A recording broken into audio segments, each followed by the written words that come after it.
大家而家睇到嘅剪紙圖案係咪好手工精細，有濃厚嘅中國傳統色彩呢？中國剪紙藝術一向都係中國嘅傳統民間藝術之一，而大家見到嘅就係剪紙藝術家李雲合老師嘅作品。李老師6歲開始就跟隨婆婆同埋媽媽學習剪紙藝術，至今已經有30多年嘅經驗啦。佢仲曾經即場表演過剪紙俾唔少國內外嘅國家元首睇添。係啦，李老師啊，首先好多謝你先。我哋嘅滅罪標語創作比賽嘅得獎作品呢，就已經製成貼紙啦。而你呢，就設計咗好多好精美嘅剪紙圖案，實在咧係令成個設計新式不少噶。講開剪紙啦，可唔可以同我哋介紹下剪紙嘅歷史呢？其實剪紙的歷史呢，在南北朝時期已經有了。那麼到目前為止呢，已經有1500年的歷史。那麼發現最完整的剪紙是在我們中國的新疆。那麼有馬的圖形、猴的圖形。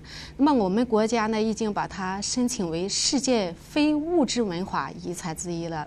係啦，我就知道咧，你係第一次設計有關滅罪嘅剪紙圖案啦。當中呢，有啲乜嘢構思嘅呢？其實這個我在思考的過程中，靈感告訴我，沒有什麼比葫蘆更適合我們這個創意。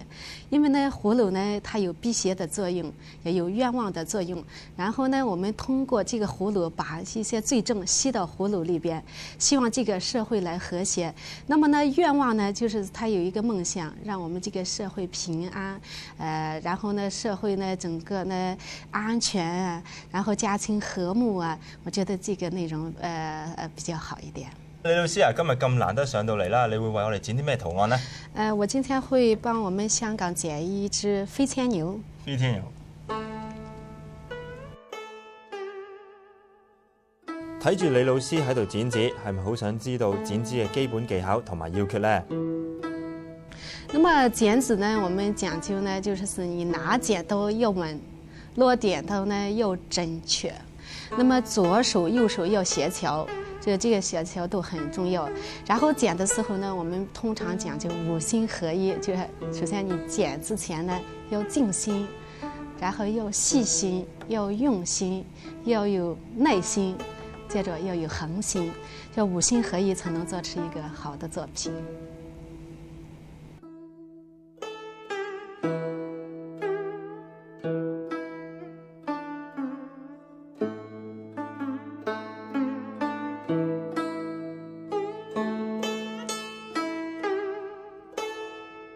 大家都知道咧，牛咧就冇翼㗎，咁佢點會識飛呢？因為牛呢，它是很慢的一個動物，那麼它憨厚老實。但是呢，剛好呢，我們在2008年呢遇到一個金龍狠肖，那麼我希望呢，在2009年呢，我們遇到牛年的時候呢，要長長久久、順風順水，然後呢，讓它長上翅膀，快捷把這個不好的厄運扔掉它，迎接好的運氣趕緊快啲來到。有請香港電台助理廣播處長、電視張文新先生為我哋致辭。有請新哥。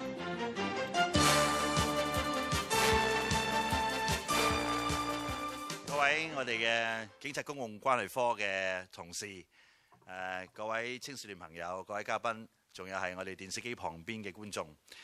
咁啊，我手上揸住呢一個呢，就係頭先剛剛我哋介紹嘅，就今年嘅警訊青少年滅罪標語創作比賽嗰啲冠軍得獎，然之後我哋製成嘅一啲係貼紙啊。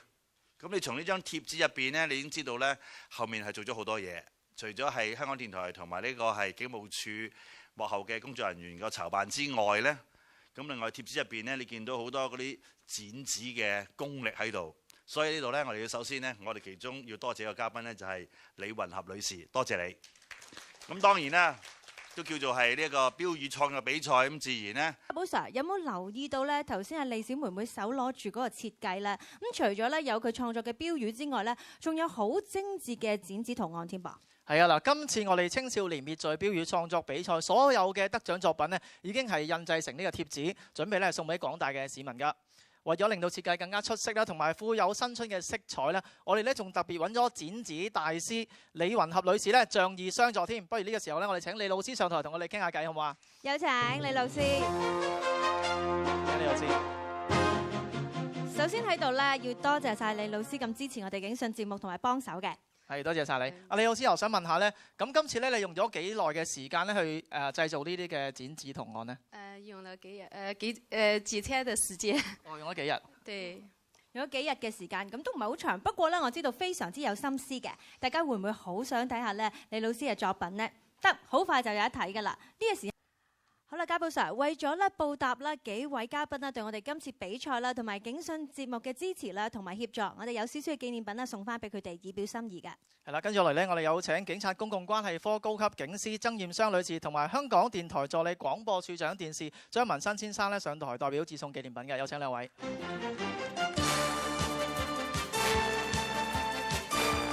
有請兩位嘉賓。首先呢，我哋邀請咧幫我哋設計咁精緻嘅剪紙圖案嘅李雲合女士，幫我哋接受紀念品。有請李女士。有請李女士。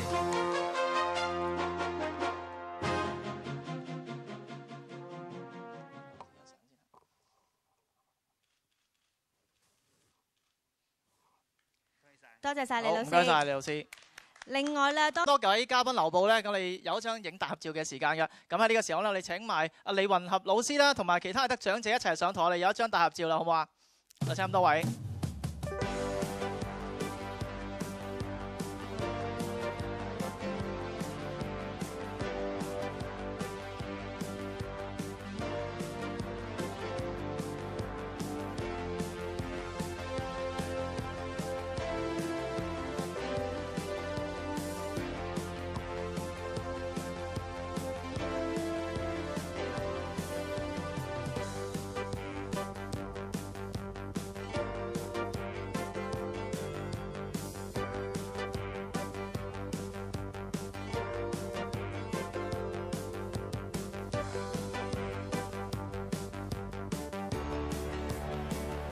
好，警訊小精英之青少年滅罪標語創作比賽嘅頒獎禮咧已經圓滿結束啦，多謝晒咁多位，多謝晒。